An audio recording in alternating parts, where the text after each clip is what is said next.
Mga mare at kami ay naliligaw.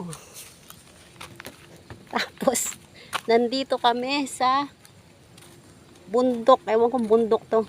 Yeng, saan ang bahay nyo dito? Buwisit ka, naliligaw kami. Kumikidlat-kidlat pa. Ayan.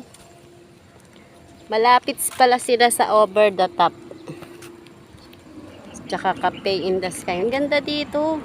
Hinahanap pa namin ang bahay nung client na magpapagawa. Wala namang bahay dito. Puro bundok. Nako. O Yeng, nasan ka ba? Yung kaibigan ko kasi guys, dito nakatira sa may Angono. Pataas.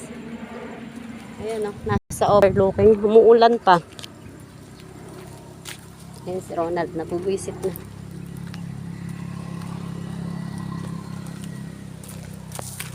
Sabihin mo, sunduin tayo. Asan na daw? Saan daw? Ano bang kapigiyam? Ano bang kapigiyam na naman? Ha? Yan na kayo sa may kapigiyam. Oo, ayun o, kape, ano? Ayun o, yung ano, sign aids.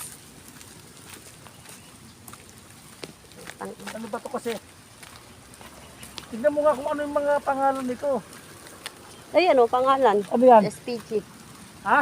SPGP. May pangalan ba? Di ba may nakalagay, walang nakalagay? Eto oh.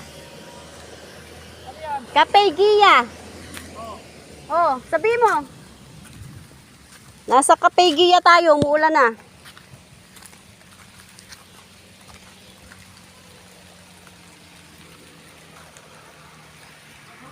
Pa daw.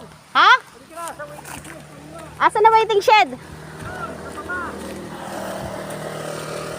Oh, pangatang kasi. Ay, umuulan na. Yan, manda ka sa akin.